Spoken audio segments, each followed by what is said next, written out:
தேர்தலுக்கு இன்னும் சில மாதங்களே இருக்கக்கூடிய இந்த சூழ்நிலையில் முழுமையான திருத்தப் பணிகளை செய்ய தேர்தல் ஆணையம் நினைக்கிறது.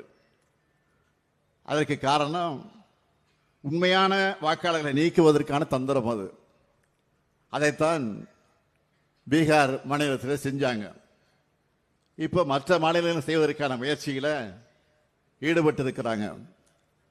பீகாரில் இதை செஞ்சப்போ தொடக்கத்திலேயே தமிழ்நாட்டிலிருந்து முதல் எதிர்ப்பு குரலை நாம தான் பதிவு செஞ்சிருக்கிறோம். அது மட்டுமல்ல, மக்களவையினுடைய எதிர்க்கட்சி தலைவராக இருக்கக்கூடிய காங்கிரஸ் பேர் இயக்கத்தினுடைய இளம் தலைவராக விளங்கி கொண்டிருக்கக்கூடிய திரு ராஜீவ்காந்தி அவர்கள், அதே போல பீகாரினுடைய இளம் சிங்கமாக இருக்கக்கூடிய தேஜஸ்வி அவர்களும் அந்த எஸ்ஐஆருக்கு எதிராக அந்த மாநிலத்தில் ஒரு பெரிய புரட்சியை செஞ்சாங்க. அதை தொடர்ந்து உச்ச நீதிமன்றத்தில் வழக்கும் தாக்கல் செய்யப்பட்டிருக்கக்கூடிய நிலையில் தேர்தல் ஆணையம் அதற்குரிய பதிலை சொல்லலை, உரிய விளக்கத்தையும் சொல்லலை. பீகார் மாதிரியே தமிழ்நாட்டில் இருக்கக்கூடிய மற்றும் சில மாநிலங்களையும் செய்ய நினைக்கிறாங்க. அதை தடுத்து நிறுத்தத்தான் நாம் அனைத்து கட்சி கூட்டத்தை நேற்றைக்கு கூட்டி தீர்மானத்தை நிறைவேற்றி இருக்கிறோம். நாம் நடத்தின கூட்டத்துக்கு கூட இன்றைக்கு எதிர்க்கட்சியாக இருக்கக்கூடிய அதிமுக அதில் பங்கேற்கல, இன்னும் ஓரிரு கட்சிகள் அதில் பங்கேற்கல. தேர்தல் ஆணையத்தில்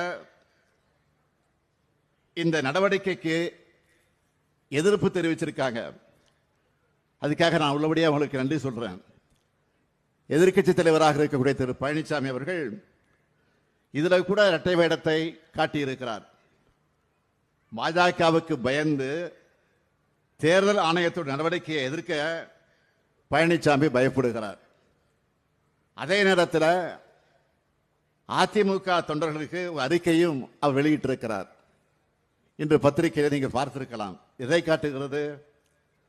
தேர்தல் ஆணையத்தோட நடவடிக்கையில் பழனிசாமி அவர்களுக்கு சந்தேகம் இருக்கிறது தான் இது காட்டுகிறது.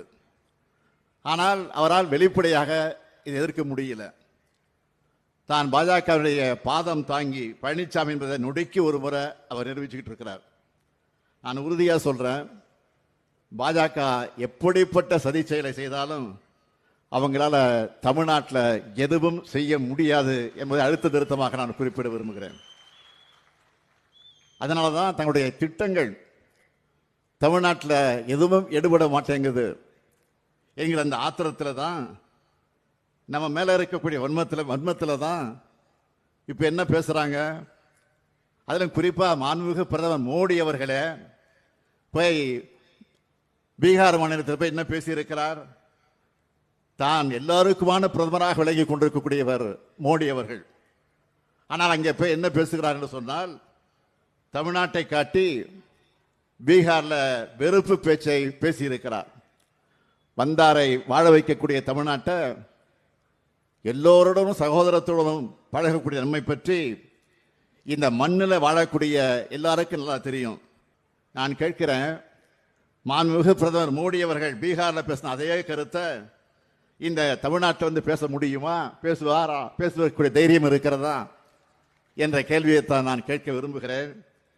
ஆக யார் என்ன சதி செஞ்சாலும், எத்தனை அவதூறுகளை நம் மீது பரப்பினாலும், எவ்வளவு போலி செய்திகளை எல்லாம் அவர்கள் உருவாக்கினாலும், நான் தெளிவோடு சொல்லுகிறேன், இங்கே நம்முடைய தோல் திருமாவர்கள் குறிப்பிட்டதை போல 2026 திராவிட முன்னேற்ற கழகத்தின் தலைமையில் இருக்கக்கூடிய ஆட்சி நிச்சயம் அமையும் என்று நான் இந்த நேரத்தில் அன்றைக்கு எல்லா சேனல்லையும் சொல்லுகிறேன், எல்லா டிவியிலையும் எல்லா சேனல்களையும் திராவிட மாடல் 2.0 ஆட்சி அமைஞ்சது என்ற செய்தி தான் வரப்போகிறது.